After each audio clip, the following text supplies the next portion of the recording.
नमस्कार मंडळी, मी प्रतीक्षा आणि तीक्षाज किचनमध्ये तुम्हा सर्वांचं खूप मनापासून स्वागत। तुम्हालाही अशीच बेसनाची मऊ खुसखुशीत अशी बर्फी घरच्या घरी बनवायची आहे का? तर व्हिडिओ शेवटपर्यंत नक्की बघा। तर मंडळी, आज आपण बनवणार आहोत बेसन रवा बर्फी। खूप सोप्या पद्धतीने बनते, घरच्या घरी होते आणि अगदी अर्ध्या तासात तुम्ही ही बनवू शकता।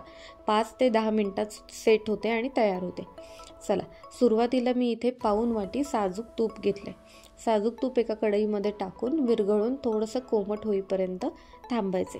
तूप व्यवस्थित जरा कोमट झालं की त्याच्यामध्ये 5 चमचे रवा घालायचा। 5 चमचे बारीक रवा म्हणजे साधारणतः पाव कप मी इथे रवा घातलेला आहे। रवा थोडासा लालसर होईपर्यंत छान असा तुपामध्ये परतू द्यायचा आहे। रव्याला छान असा थोडा सोनेरी रंग आला की आपण यामध्ये बेसन घालणार आहोत। मी इथे 5 चमचे रव्याला 1 वाटी बेसन वापरलेलं आहे। मी हे घरी वाटलेलं आमचं डाळीचं पीठ आहे, तुम्ही विकतचं बेसन सुद्धा वापरू शकता। बेसन टाकल्यानंतर साधारणतः 8 ते 10 मिनिटांसाठी तूप सोडेपर्यंत हे बेसन व्यवस्थित परतवून घ्यायचं आहे। त्यामध्ये कच्चेपणा नाही राहिला पाहिजे, इतकं छान परतवून घ्यायचं आहे। मंडळी, चॅनलवर नवीन असाल तर तीक्षाज किचनला सबस्क्राईब करायला विसरू नका। मी रोज तुम्हा सर्वांसाठी नवनवीन रेसिपीज घेऊन येत असते, त्यामुळे चॅनलला सबस्क्राईब करा आणि बेल आयकॉनवर क्लिक करायला अजिबात विसरू नका। चला बघा, आता सुरुवातीला बेसन भाजायला थोडंसं जड जात होतं, आता त्याने तूप सोडायला सुरुवात केली आणि आपलं मिश्रण जे आहे ते थोडंसं पातळ झालं। व्यवस्थित संपूर्णपणे लालसर रंग येईपर्यंत आपण बेसन भाजून घेणार आहोत। यामध्ये जे रव्याचं प्रमाण टाकलेलं आहे ना, त्यामुळे बर्फी एकदम छान दाणेदार होते, पिठाळ लागत नाही, त्यामुळे रवा नक्की टाकावा। बघा, तुम्ही बघू शकता व्यवस्थित आता पातळ झालेलं आहे आपलं बेसन। आता गॅस बंद करायचा आणि बेसन 2 मिनिटांसाठी साईडला ठेवून द्यायचं आहे। तोपर्यंत आपण पाक बनवून घेणार आहोत। मी इथे पाव वाटी पाण्याला 1 वाटीला सुद्धा थोडीशी कमी साखर घेतलेली आहे। तुमच्या घरी जर तुम्ही गोड जास्त बनवायचं असेल तर तुम्ही साखरेचं प्रमाण कमी जास्त करू शकता। साखर विरघळून आपण ह्याचा एकतारी पाक बनवणार आहोत। तुम्हाला हवं असेल तर तुम्ही यामध्ये फूड कलर सुद्धा टाकू शकता। बघा किती सुंदर एकतारी पाक आलेला आहे।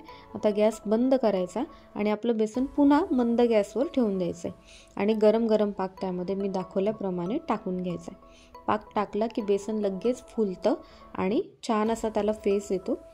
ह्याचा अर्थ असा की आपलं बेसनाची जी बर्फी आहे ती आतून खूप खुसखुशीत होते, एरी होते। बघा, तुम्ही बघू शकता आता लवकरच बेसन कढई सोडायला सुरुवात करतं। फार काही वेळ लागत नाही ही बर्फी बनवायला। एकदा का पाक टाकला आणि बेसन एक अर्ध्या मिनिटाच्या आत कढई सोडायला सुरुवात करतं की लगेच गॅस बंद करायचा, कारण ही बर्फी फार लवकर सेट होते।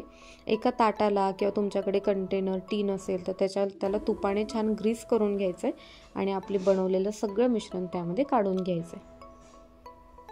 बघा, मी तुम्हाला दाखवल्याप्रमाणे अजिबात बेसन कढईला चिटकत नाहीये। व्यवस्थित ताटात काढून घ्या आणि सेट करून घ्या। असं केल्याने ना थोडेसे त्यातले एअर बबल्स निघून जातात। 5 ते 10 मिनिटात ही बर्फी लगेच सेट होते, त्यामुळे तुम्हाला शक्य असेल तर 5 मिनिटाच्या आतच त्याला कट मारून घ्या। तुम्हाला हवं असेल त्या बदामाने ड्रायफ्रूट्सने गार्निश करून घ्या। लगेच सेट होते, त्यामुळे काय होतं, तुम्हाला यामध्ये काही बदाम वगैरे लावायचे असतील तर ते लावता येत नाहीत, त्यामुळे लक्ष ठेवायचं। 2 ते 3 मिनिटात लगेच त्यांचे कट पाडून घ्यायचे आणि छान त्याला गार्निश करायचे।